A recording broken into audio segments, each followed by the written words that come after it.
What's up, everybody? It's your boy Henry, And it's your boy Kyrie.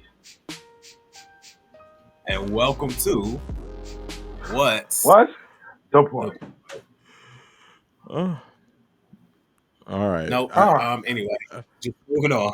More energy, more energy. Wake up, wake up, wake up, wake up, wake up. All right. Come on, people. Moving on. this is a different kind of energy topic energy. I don't know. You know what I'm saying? Like I have energy, but we're going to get into something similar series. So leading off today, I don't know. Did I cut you off? I'm so sorry. You did not. You did not. Go ahead. Let's Oh, tell the okay. people what we talking about. Let's tell the people.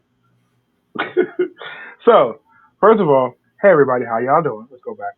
Thank you for being a part of another episode of What's the Point. We are always here to talk about anything and everything.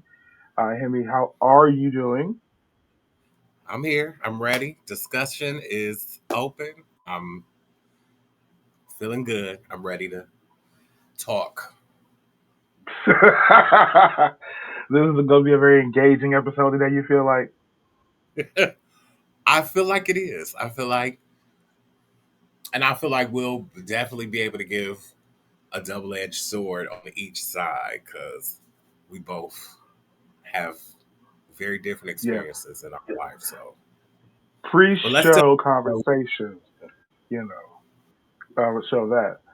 So, today's topic we are going to get into is going to be a crossroad between, or rather, discussing the intersectionality between being black and queer.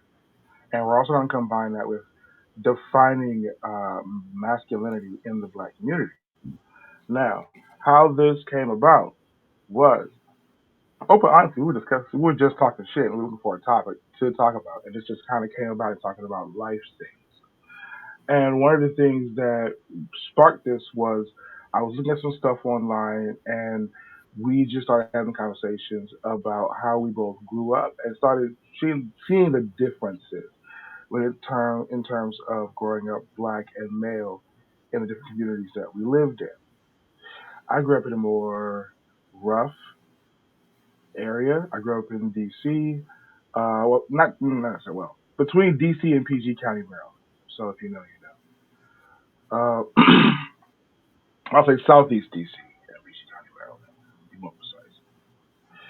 And in my area, during the time that I grew up, um, one of the things that sparked this whole conversation we're going to jump back into is the old stereotype and negative stereotype that is not true that in the black community that they've always said that gay men are pedophiles or want to touch kids or whatever.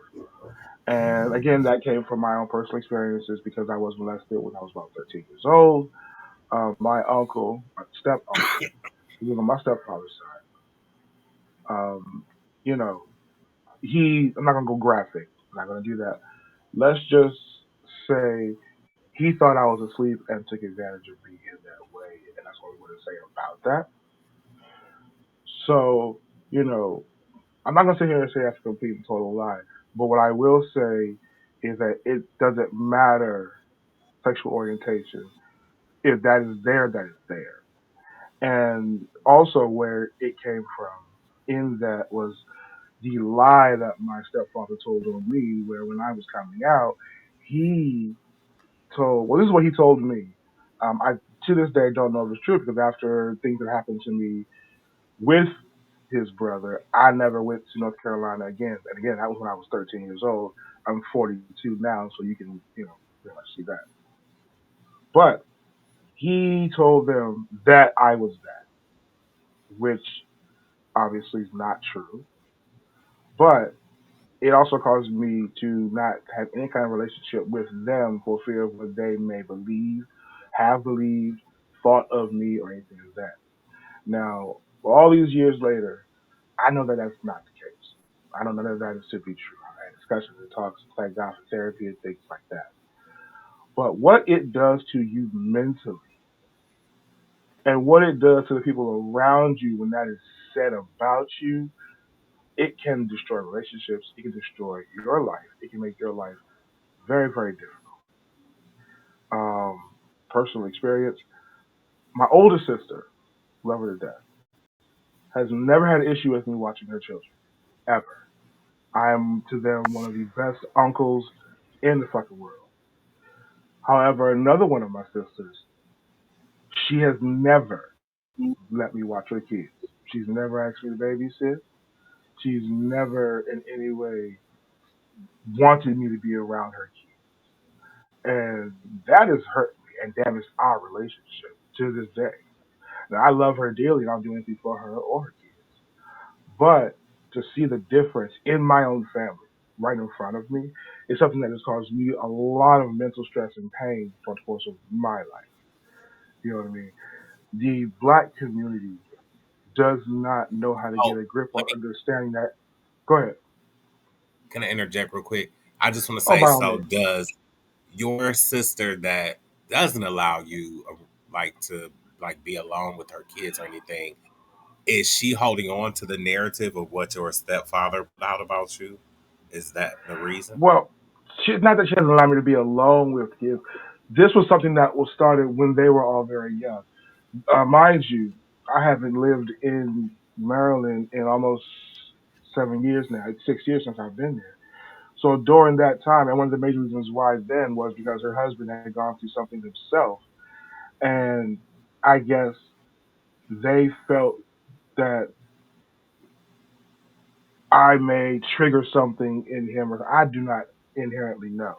She never had a discussion with me about it. It just got to me through other family members.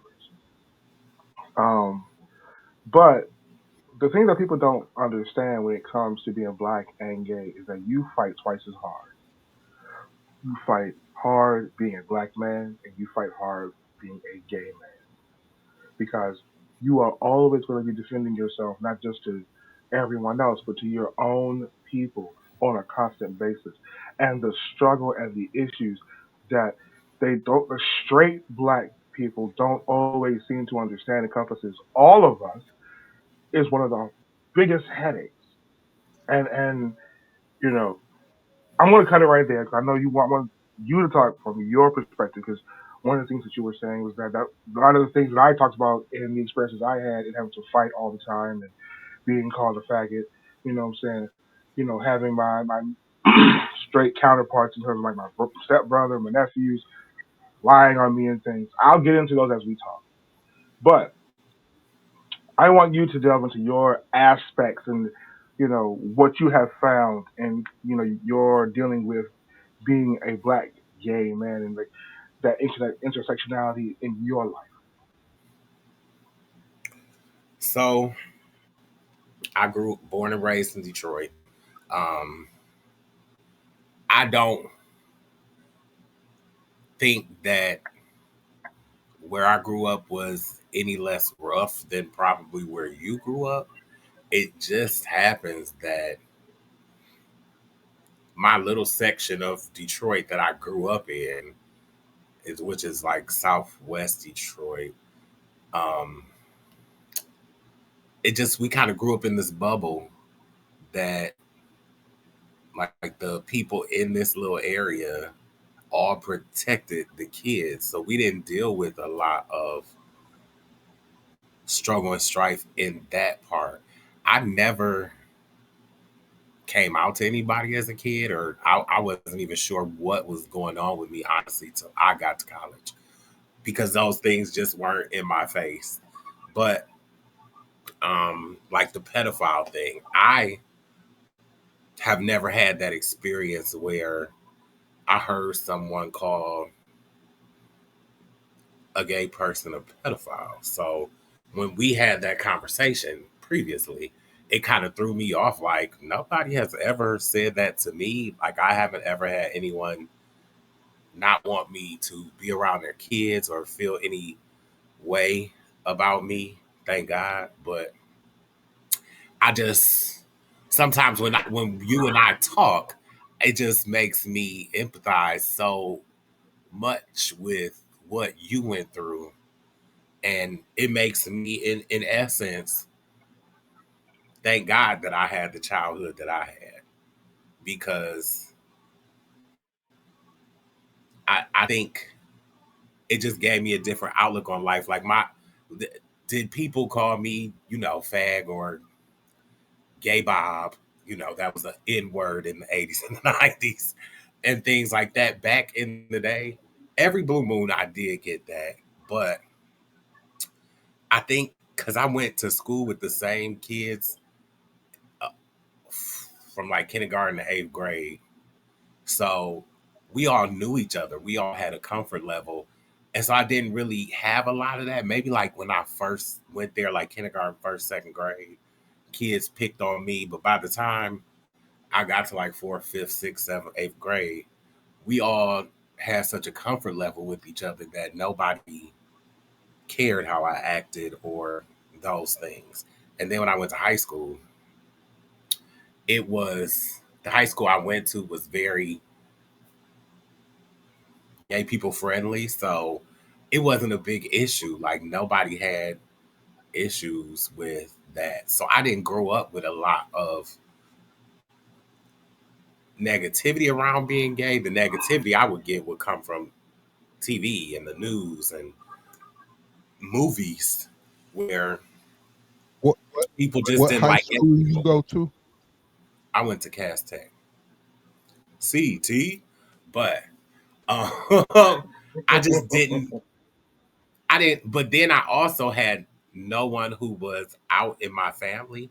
So I didn't really have anyone to look to, which is why I think I was always very confused until I got to college and I met one of my best friends who kind of showed me the ropes and taught me what I know and made me realize who I was. So prior to that, it was all confusion. I was dating girls, but it was really like, man, but I thought that's what I was supposed to do. And so I never really had a lot of gay culture in my life until I went to college. So it was just kind of, I didn't hear a lot about gay stuff or deal with that. Like there were gay boys in my high school, but the ones that you knew were gay were like very flamboyant, like tight purple jeans and a purse, and very much things that guys do now. But in the 90s, no one was doing that, or people were picking on you. So I just didn't hang around those people.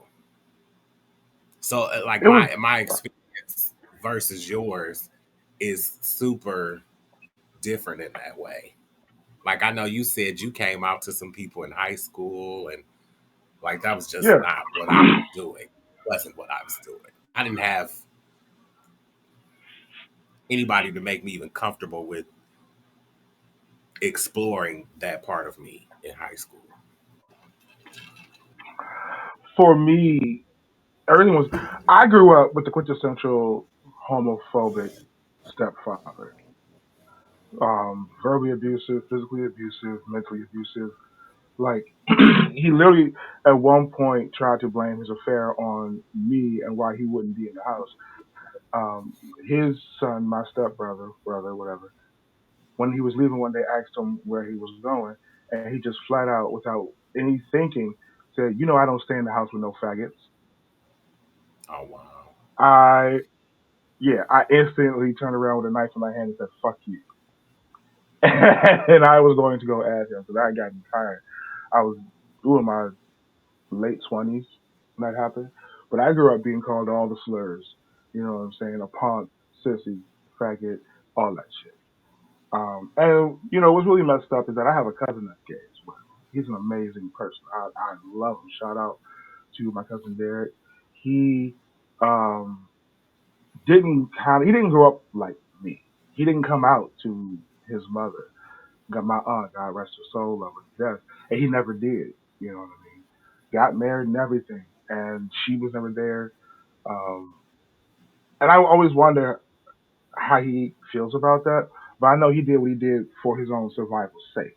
If he left and went to college like you, he was able to be himself and do the things he wanted to do. And he got into theater. And now, I can't remember right now. I don't want to be wrong, but he either runs the Kennedy Center or he's a manager at the Kennedy Center.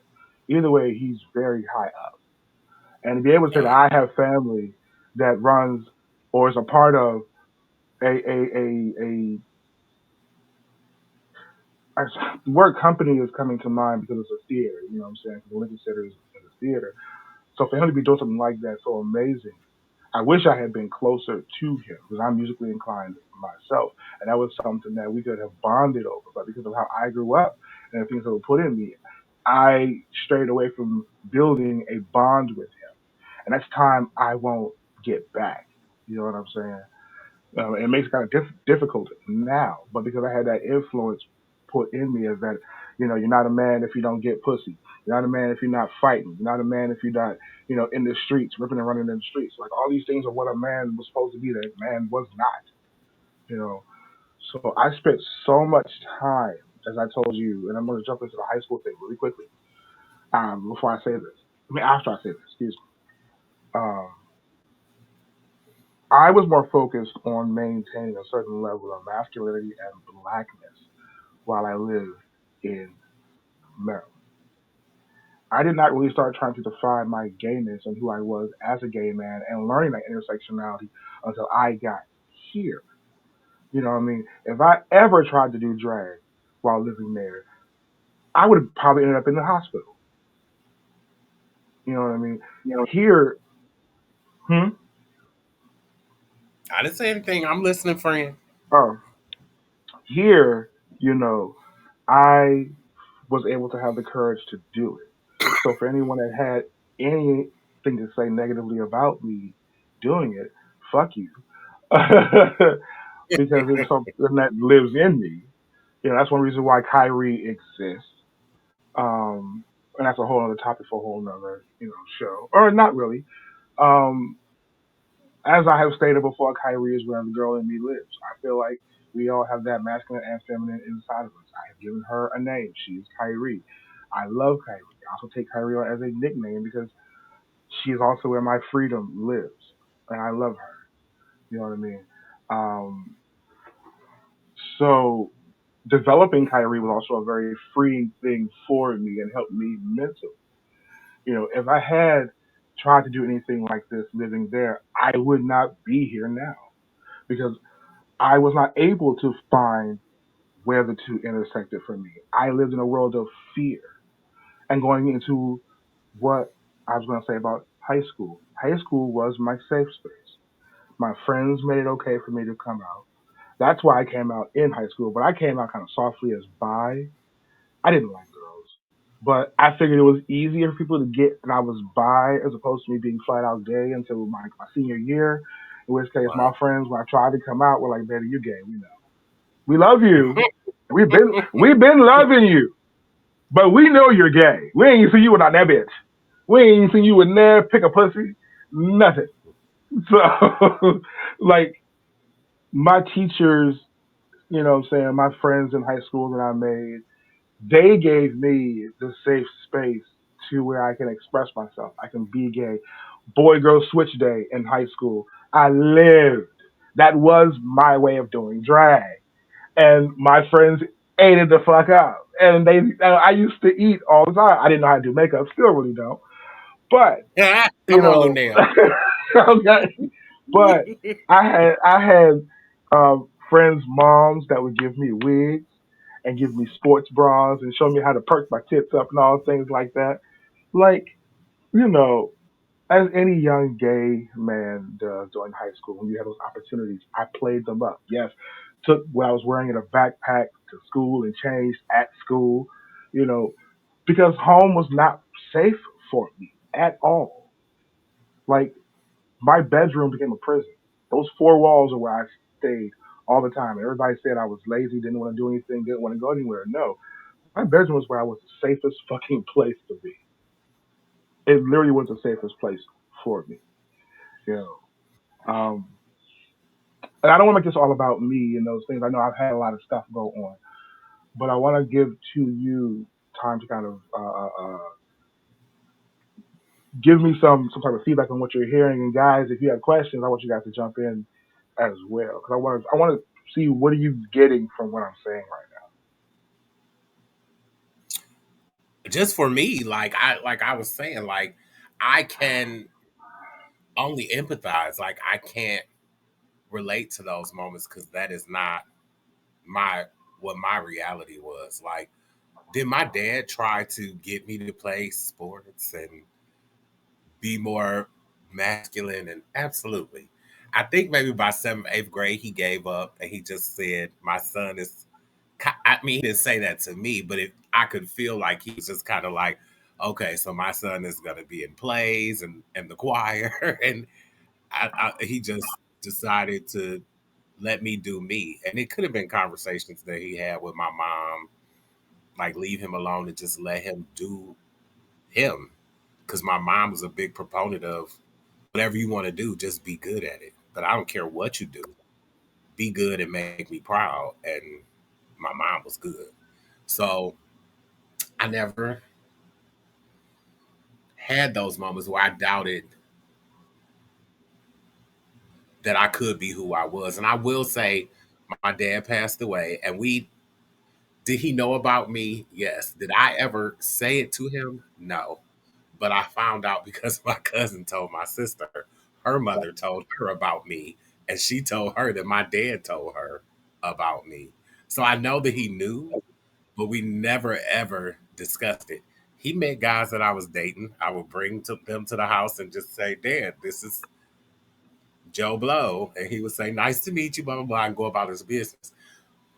So once I found out that he knew, and I didn't say anything, I was okay with that. Like, this is where we can keep it. We never need to have a real discussion about my sexuality because you love me for me and I love you for you. And we don't need to discuss it. Like when I first came out, it was to my sister. I was very heartbroken over my first love. And it was Christmas of my sophomore year, so I was home for Christmas. And y'all know I'm goofy. I crack jokes all the time. And I was just very Daria down and depressed. And my sister kept saying, what is wrong with you? What is wrong with you? There is clearly something wrong. So I wrote it on a piece of paper and said, I like boys. We were by the Christmas tree and she read it and she just grabbed me and hugged me. She said, I don't care. You're still my brother. And I mean, I knew, but I was waiting for you to tell me. But she was like, I don't care. You're my brother. And then I'm going to give y'all a funny moment. When I told my mother, I was 27 or 28 when I actually had the conversation with my mother. And I only had it because my sister forced me to. We went on my mom's house and she was like, I just think you should tell mom. I don't think she would care. And I was like, I told y'all about the debacle with my best friend and his mom and how she kicked him out and told him he was going to hell. And at that point, I had really told myself, like, I don't need to ever have this discussion with my parents. I'm going to hell and to get out of that. So I was set, like, I'm good. They don't ask, don't tell. But my sister was like, your mom needs to know the real you. And so we sat down in the living room and my sister says to my mother, Mom, you like Will and Grace, don't you? Oh God. And this is a true story. Oh. Yeah, she was like, well, because we watched that show together, all of us, and blah blah blah. She said, Matt is, oh, I'm sorry, Hemi is like Will, and my mother was like, what? My sister was like, Hemi is like Will. Hello, and then my mother looked at me and was like, what? At least it wasn't Jack. Just like, yes. And I was like, yeah, Ma, I am. And then she dropped some tears for a second. She looked at me and she said, did I do something? And I was like, no, you didn't do anything. This is just who I am. And then it just so happened, as I said, this is just who I am. My oldest brother was walking up on the porch about to come in the house. And I was like, we'll talk about this later. And I ran away. My older brother did not know.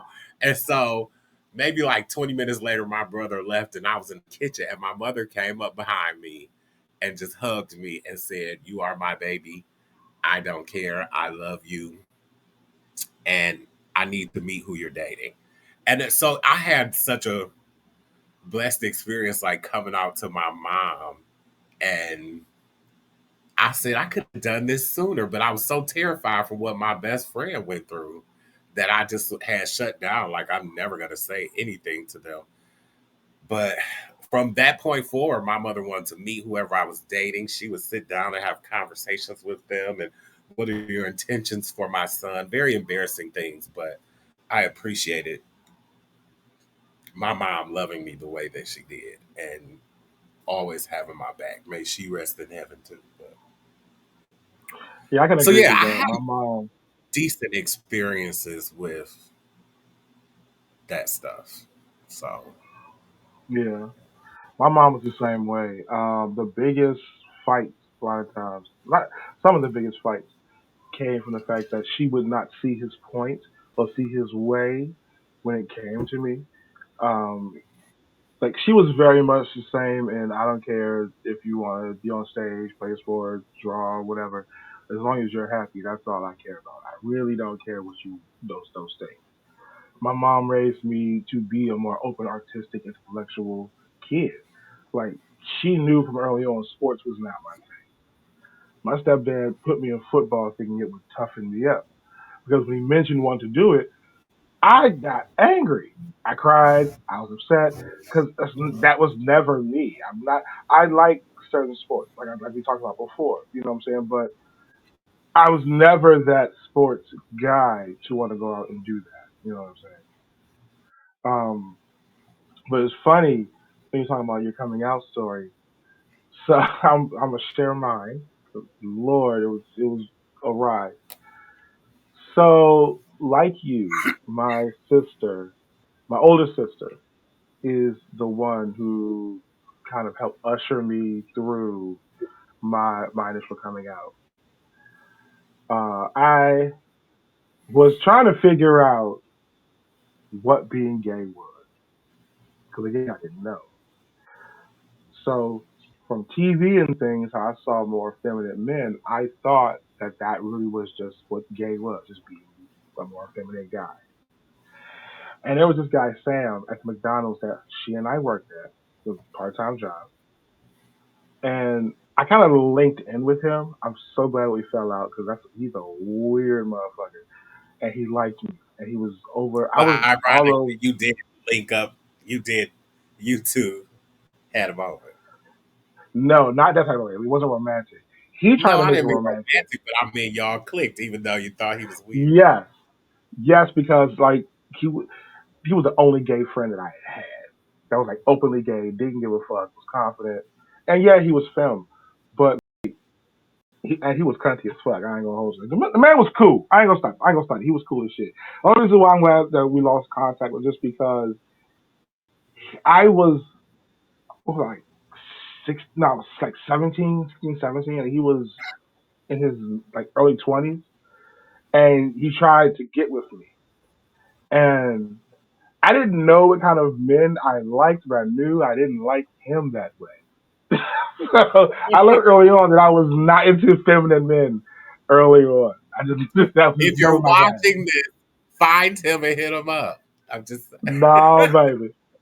To all my sisters and bristers out there, I love you, and I'm non-binary, so I rock with you, honey.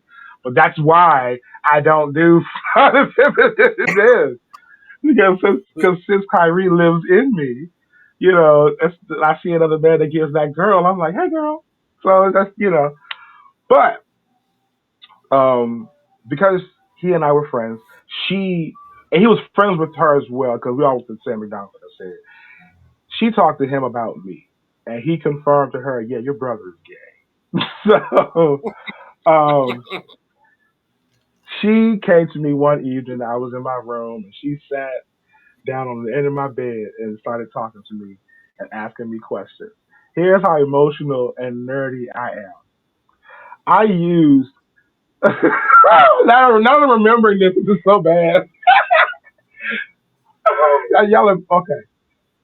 I used the transformation sequence from Sailor Moon to help explain my coming out to my sister. I don't get what that means. You have to I'm not see. a fan, so In case there are other So people watching that don't know Sailor Moon, can you explain what her transformation so scene? Like basically, it's her transformation is Serena. Is from going from Serena Usagi. it's a reference Just from Wonder Woman for one. So both of them are the same, but I drew more on Sailor Moon. Not so. Let's not argue where it came from. Well, I'm just, just explaining, what I'm saying, what I used. But it was more from, because Sailor Moon transforms, from being a mom mannered girl to a superhero. I Okay. was using it as a metaphor for, like, trying to explain to her, I guess, going from straight to gay, if that makes any sense in my But did brain you ever as a go from straight teenager. to gay? I'm so confused. Hell Like, no. No, I how didn't. I did was you first. connect the two? Oh, I thought I had my How microphone. did you, I how did don't you know explain? how. I always equated it to. I think what I explained to her was Was Usagi it is more how like her everybody. secret identity? No, I guess you kind of say that. It was like Usagi or Serena was how everyone saw her, but Sailor Moon is who she really was. So I guess you could kind of say that in a way, and that's kind of how I was trying to get Missy to understand I was gay. It was like everybody sees me this way. This is who I am. Like, yeah, I picked a really nerdy, semi-flamboyant way to explain to my sister, this is who I see myself as, not this mild-mannered, normal person, but as this, like, shiny, glittery thing. Not a thing, individual. I'm stuck on glittery. I'm sorry. I'm sorry. So, Man, you be as glittery as you want to be. That's all right. I am now, but I'm working toward it. We're getting there. I am now. Anyway, You know what I would so like is for you to wear your Martina Navratilova wig on one of our episodes. I don't have it anymore. I don't have it Damn. anymore. I got y'all cut me so bad. Look, I fucked that wig up. I know I did. Okay, Yes, she was a beautiful burgundy, long ombre black and burgundy wig. And oh, when I tell you she was gorgeous, she was gorgeous. I don't know, somewhere in the 41, the mid 41, I don't know what happened, but she decided she wanted to have a child. There were things going on in my life, and I did not have a full head of hair, but I had a wig. And I decided, honey, I can't you change tried the to do things the around me right burgundy now. with the eggshell and it did not work out. Girl, I can't change the things around me right now, but I can change this hair. Okay. And yes, it was giving very much Channel 5 Weather Woman when I was, saying, or as you put it, tennis coach. Uh, it was the bob was not bobbing. I don't know what I did. I That was don't know not a why I bob. did it. But I do have other wigs that I have kept in very well condition. Since I have not done drag in a while for depression. Anyway, but and maybe one day on the show I will pull out one of my wigs and wear, for the viewers. Um, maybe I have a black and I love ombre wigs. I love going from one color to another. I think it's just so yes. And I have a black and blue one. It's a bob that I have never worn. Well, I've worn it, but I've never worn it like out in public. I've just worn it for me, but I haven't worn it itself like in like more than a year or so. So maybe it's time to bring some wigs out. You never know. I don't know. But to back to what I was saying really quickly. I'm trying to make it quick because I know that I go long, so I know I'm trying to keep it condensed. My sister also forced me to come out to my mother. She put me in her room, and she didn't do the whole thing of the introductory thing. She just said you need to talk to her, and then left it at that. So, You had to our do all conversation. Oh, baby, did I? There were tears on my end. Because you got to understand, I grew up with church kids. Everything I was doing was out of fear. Not only fear of coming out to my mother, but fear of being rejected, fear of going to hell, fear of being thrown out the house. And also in that same time, coming out to my mother, I had my stepfather who was just constantly raging on me for being this, disgusting fag that he has to live with. So it was very, very scary to come out to my mother. But my mother, to her grace and to her wonderfulness, made it comforting and made it easy. She didn't necessarily ask me right away if she did anything. Like it wasn't one conversation that we had. Like she did the "You're my son, I love you, I'm always gonna love you," all of that. But through the course of my life since coming out to her, you know, uh, uh, we have had to have several discussions so my mom understands that, you know, I am gay. That will not change. That was always there. Like, even when it came to me in relationships with guys, her thing was always, can't you just be friends? Why can't you just be friends? You can have friends. I'm like, Mom, I can't just be his friend. Well, why not? Because I want to fuck him, Pam. Now, I wouldn't say that to her, but that was, my always expression that I wanted to say. But that for my mom, that was her way of trying to understand. Like she did meet like one or two guys that I was seeing.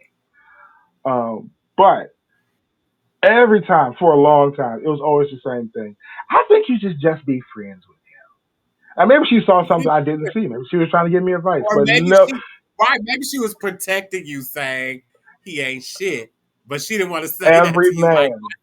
She he could don't have. treat you. You right. No, I would have maybe she was. preferred that. I would have preferred her saying that than just always telling me, why can't you just have friends? And I'm like, well, you know what, Mom, fine. I'll have friends. And every male friend I had, I was fucking. So you want me to have friends? Fine. I'm going to have friends, but I'm going to have the kind of friends that I want to fucking have. So I was pretty much fucking every dude I was fucking friends with when I was, not every dude. The straight one, outside of three. Outside of three, all of the straight friends I didn't fuck around with. But every guy that was within my vicinity, I was fucking with in some kind of way. So Aren't you glad you just yeah, have friends now? I mean, I'm glad I know what it is to have actual platonic friends. That's what I mean. Yeah, like I didn't know how to have platonic friends. If we want to go back to that discussion really quickly, um, that was one of the key things that for me living in DC that I didn't know how to do. It was meet guys, get friendly enough to fuck, bust a nut. If I see you again, cool. If I don't, so I think that's that a was my big. whole thing. I think that's a big thing in gay culture. Period. Black, white, Asian, Arab, Oh, I whatever. definitely agree. I A lot of definitely times agree. that you meet two guys meet and they do it, and then they maybe hang out again and realize that type of chemistry is not there for us, and then they become good Judies. And so you'll find a lot of times when you meet people and they say, "Oh, this is my best friend," and then somewhere down the road you'll find out, "Oh yeah, we tried to date, but that didn't work, and we decided to just be friends." I find that happens a lot in the gay community, and that a lot of people have tested the waters before they decided to be friends instead of coming into it with the "let's just be friends" moment. So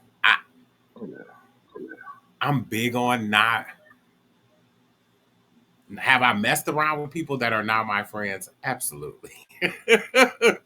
But I can say there are a couple people in this world, well, two in particular, that I consider best friends that I have never done anything with. Like the one I grew up with since we was We babies. see you, Eric. We got you.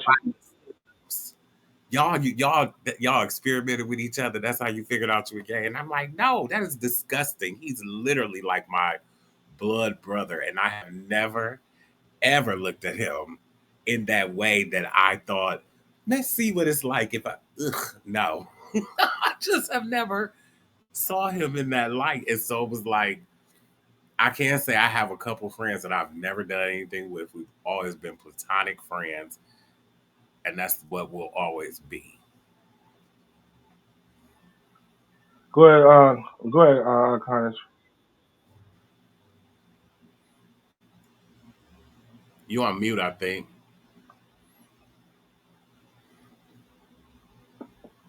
We can't No, we hear can't you. hear you. Are y'all having technical difficulties over there? Because Carnage, your screen says Shazam and it's muted. Oh, he He is left. Shazam. Yeah, they're experiencing some stuff going on today. Well, Can y'all hear me now? Yes. yeah, This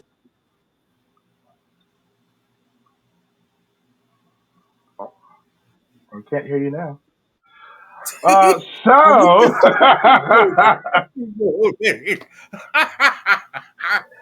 yeah, we can't hear you now. Can you hear me I don't now? think it. Now, Yes. I didn't press it. So anyway, we having technical difficulties on for a minute, but the show is still going on. But I wanted to share my story or whatever. Um, so it's it's a mix between y'all stories or whatever. I didn't have I didn't have the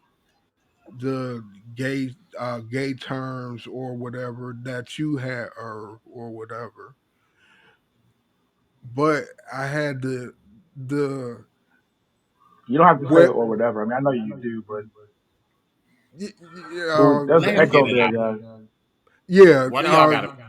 yeah mute that. Yep, we're good. Um, so I have both I have both of the aspects. So, but I was molested at 6 years old by a 19-year old, Oh, wow. and I'll tell you how it happened or whatever. So it was a random morning or whatever, and I went to every morning I would go over to my uh godmother's house or whatever, and before I went to school, and I would go to school uh I would go to school from there because she lived closer and my mother was at work. So one morning, she had a brother. So one morning I went and um I went and just sat on his lap, and he was hard, but I didn't know it. But I didn't know what that was or whatever. So I went and felt, you know what I'm saying? Like, what is that? You know what I'm saying? Mm. And that was like, oh, he with it. You know what I'm saying? Like, so we went to the basement and we did what we did or whatever. But in hindsight, I want to ask, did I like that or whatever? But I just didn't know or whatever. Clearly, I did because I'm gay, but well, bisexual. But um, you know what I'm saying? Was it introduced to me or When I what? look at what happened with me, oh, we got to fix that echo, guys. Oh, okay. But I'm gonna go on. What happened with me because it was something kind of similar. Like when not well, not in that not when I say similar, I mean as far as like reaction. So if we're going to share stories, my uncle put his hands in my shorts while he thought I was asleep. I gained an erection. Now I asked myself the same question: Did I like it? No, I didn't like it. I didn't know that I was gay when that happened. You know what I'm saying? I wasn't really questioning my sexuality or going through that thing. You know what I'm saying? Like I had no idea what gay was. I didn't think about anything in that realm. So, you know, did I like when he did that? No, I didn't. I've never liked it. I've never enjoyed it. The thought about it still bothers me to this day. But through therapy, I just realized that was my body's reaction because of that. Not because I'm molested, because I am a gay man. My body was reacting to that. But no, I didn't like it. No, I didn't enjoy it. No, I didn't feel good about any of it. So I would say that same thing to you. If you think about it, did you enjoy it? You didn't. You were six. You didn't even know what you were doing. You know what I'm saying? Right. Whatever you were doing, you were being told to do for somebody else. You understand what I'm saying? Like what happened to me was he was doing that for me. He didn't ask me, did I feel good? He thought I was asleep. You know what I'm saying? And prior to that, to make matters worse, the song "You Are Not Alone" by Michael Jackson was playing, so I can never hear that song again. Like, you know what I'm saying? So like, when you were six, there is no enjoyment in that. You were being told what to do. When Hear you me? did what you did as far as grabbing anything, it was out of curiosity because you had no idea what was there. He took that and did what he did of his own volition. So no, I don't believe that anything was introduced to you, you know what I'm saying, in terms of that. I think that you were You sexually hear me? confused. And I think Now, yeah. especially when it's somebody you feel like you trusted clearly, Exactly. and so you're not 'Cause thinking that this is anything bad because if I trust you, why would you do anything bad to me? As a 6 year old, is probably where your mental is. Like somebody that I trust and I see every day and looks out for me wouldn't do anything that would hurt me. You know what I mean? So Can you hear me? Can yeah, you we hear can yeah, me? we hear can you. hear you. Yes, we can hear you. Uh, okay. Technical difficulty, but yeah, I heard We will everything adjust. y'all was We will saying. adjust these things in editing. All of these things will be adjusted in post. That's what I'm saying. Anywho, yes. To that same thing. What When Eric was going to I say? But Eric was about to say something. oh uh,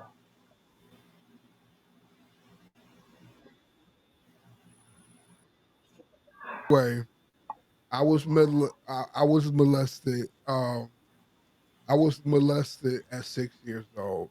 Fast forward because my mother never knew. She didn't have a clue until I was like I was like 16, 17 or whatever. And she only had the clue. You know what I'm saying? She didn't fully get to realize until I had my stroke. And I told her, yes, I am bisexual or whatever. So, um, I just I I had that I had that because my mother didn't well, my mother never said to me she knew or whatever. So I think that my mother didn't know.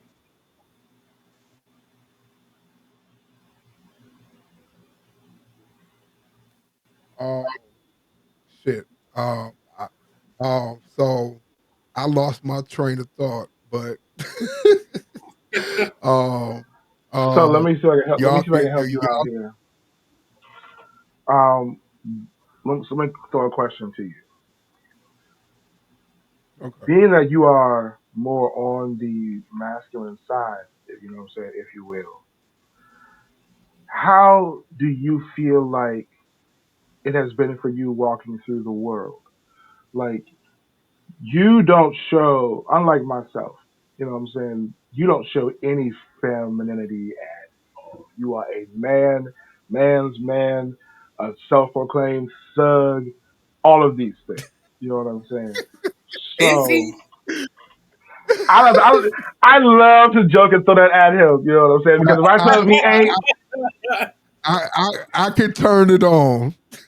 I mean, see, I know you can turn it because on, if I but tell when him I'm that he ain't, debating, he will definitely I yes. have seen him say "girl" and stuff. I mean, he turns it on Um, and off. I don't know about a That's thug, the only thing. No, that is at 40. What is it? 44. but At 44 years, that's the only gay term that he will say comfortably is yeah, girl. That's yes, it. yes. And that is because he is 44 years old. You understand? When I met this man, anything feminine was an absolute fucking no. One day, one day we were in a house with some friends, got into this whole argument about being a bitch, and they were calling me a bitch because of my attitude. And to sum it up, I said, "Baby, you want to see a bitch? I give you a bitch. I'm gonna end this conversation right motherfucking now." And I walked off, and the stank look on his face. So Eric has come a long way in terms of accepting a lot of femininity in terms of dealing with that like that.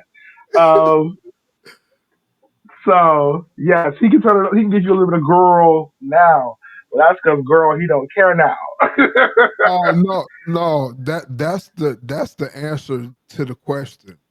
Um, as I got older, I was like, okay, that's not me, but I could see how it could be anybody else. You know what I'm saying? Because everybody's life was different. You know what I'm saying? So as I got older, I saw that. You know what I'm saying? So yeah. I think it also speaks to the masculine femininity fluid thing. You know what I'm saying? Like, and then plus to what you just said, as you get, and this is and to all of us. You know what I'm saying? As you get older, you care less about the perspective of the outside world. You focus more inward and wanting to be happy. You know what I'm saying? You focus more on what matters to self and what can get you out of bed in the morning and get you going. You know what I'm saying? Because if you don't have that from experience, you will spend months in bed, especially if no one's paying attention. You know what Um. I'm saying? So I just think that if for me, I think that as I got older, I stopped caring about a bunch of stuff like what uh what shoes I was wearing, like uh, what clothes I was wearing, and realized the necessities of life. You know what I'm saying? Like, and I was like, okay. okay, I so I want to can throw a agree with question that. out there. I still care about how I look and what I No, no, wear. no, no, no, no. Yes, yes. He's talking about difference between like he means like name brand versus just some shoes that you see and no, like. no. I'll say, I'll take that as far as the wanting name brand shit or whatever, and Hmm. um, I take the not one name brand shit and I mix it together and see what deals I could come with. Um, and if it's not the latest shit or whatever, I'm good with that. I'm okay I'm with that good. too. You know, I can agree to an extent. I don't need a bunch of name brand stuff, but I do need to feel like I look fly to me. yeah, yeah, If yeah. nobody else in the Yeah. room feel like I am killing it, as long as I feel like I'm killing it, I don't care what nobody else think. So that is, but I used to like in my 20s, I wanted to know, how do I look? Somebody tell me, should I wear this? Can I get away with it? What do you think? Like I was always worried about In everybody your else's 20s, opinion. bitch, you take a bad picture now and you lose your fucking mind. But that's Okay. not, you're not hearing what I'm saying. A bad picture that has nothing to do with what I'm wearing and Yeah. do I think someone is gonna think of me when I walk out the house. looking at a picture and saying, I don't like this picture looks like, it's totally different. Like, I don't Yeah, care as long as I feel like I look good when I walk out the house. I'm not worried. Like, I used in my 20s, I would go to the club and be like, are people going to check for me because I got on the best outfit in the club? yes, Like, those very were things. that. Yeah, I agree. Now, Get what you're saying, yeah. like, I don't care if you check for me or not, because if I feel like I look good, I don't care what you think. But those used to be things I was concerned with back in my 20s. Like, I can remember, because I would be so nervous and in my head, like going out, like I wouldn't smile a lot and I would just kind of stand there with my friends. And people will always tell me, like, I didn't know if I should approach you. You always look so mean. And so I realized that I had resting bitch face. And so I would have to Same. literally focus when I would go in the club. And I would literally fake smiling and laughing so that people would feel like I'm approachable, because they would tell me, like, you look so mean. And I'm tall, I'm 6'3", I'm a big guy. So I'm standing in the corner, everybody like, you look real intimidating. So I would literally go in the club and look at my friends like, do I look friendly? Am I smiling enough? Like, those were things that I used to go through. And I would never want to go back to like teenage years or my 20s, because it was just too much stress to like try to impress people. And I just praise God that that the older you get, the less you care about who you're impressing. And you realize that the people in your life don't care about that shit. And as long as Yeah. you have And people in your life, you good. But I it was a think, lot. when it comes to finding that middle road, I think honestly there is no middle road. Like, we're black and gay. It is what it is. We are who we are. Like, we I think, like I said before when we were talking, one of the things as gay people I feel like is we are always on the outside looking at everybody else. You know what I mean? In a lot of ways. And I mean also in terms of like straight people too. You when I look at how men are and how women are, being a gay man, I feel like we are able to objectively sometimes, not all the times, sometimes we're able to objectively justify both genders. You know what I'm saying? Because I, I, I deal with men, so I understand how men can be from a woman's perspective. And I don't deal with women, but women want to be my friend. They want to tell me all their secrets. They want to think that I'm their bestie. So I get insight into women that men want to fucking have. So you do get to look at both of them and just like, oh my god, y'all are fucking nuts. Y'all want us to be like y'all? Honey, I'm happy sitting over here sucking dick. I'll be fine. It's like, Jesus God. Like I just, it's too much. Too much. But I think we have a lot of different things to blame for those stereotypes and those, those issues with intersectionality and how, straight black people. And we're gonna keep it in the black community because we are black. 'Cause I know every time I say something black, I keep getting hit with, I think it happens in all communities. No shit. We're black though. So yeah. So, you know, keeping it in the realm of where it is. The things like the church and, the problems with having those relatives, both male and female, that do molest and touch little boys and girls, and then the family members that don't say anything about it. Those things perpetuate those types of negative stereotypes and bad things. You know what I'm saying? Like, we as a community have done a lot of damage to our own behind trying to live up to some patriarchal white colonizing ideal of what men and women should fucking be, instead of just understanding who the fuck we are and be able to live in the spaces that we have been given and being blessed in those spaces. Does that make sense? Yeah. You lost Yeah. me. I'm sorry.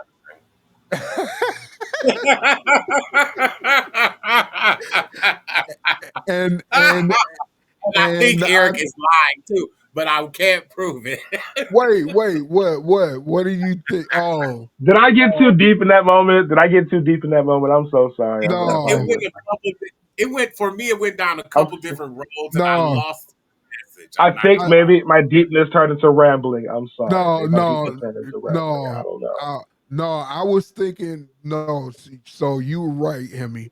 You see, I was thinking we got to wrap this up. So I was bro. waiting for the time. I Um, was. Y'all could have just said something. I was Why do like, y'all this let is me a good do place. this? I was like, as soon as he stopped talking, this is a good place to end. No, Fred, like you started somewhere, you ended on another road. Like you took like 6 detours and you lost me. I'm sorry. I'm just we have it out. Okay, no, we're gonna blame that on the weed at this no, point because I no, thought I had a point, and to be no, honest, I can't even go back and explain it. So maybe you're right. I no. couldn't even go. It was in the moment. I caught I it. Emmy know. caught it. Like it was I in the know that there was a message in the last thing I said. I In the know there beginning was. it was, and then you like veered and your car went off the road Ooh, and down. baby. It was like I'm not sure where we But landed. wow, But you your know what? This is intentions a were great time. good.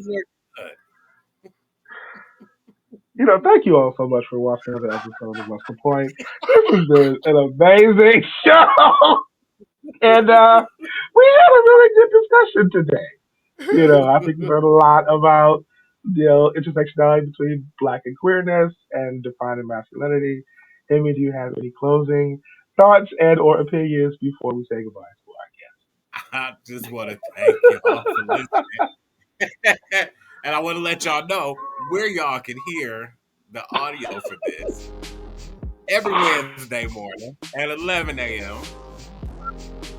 Wherever else you listen to the podcast, you can catch us there.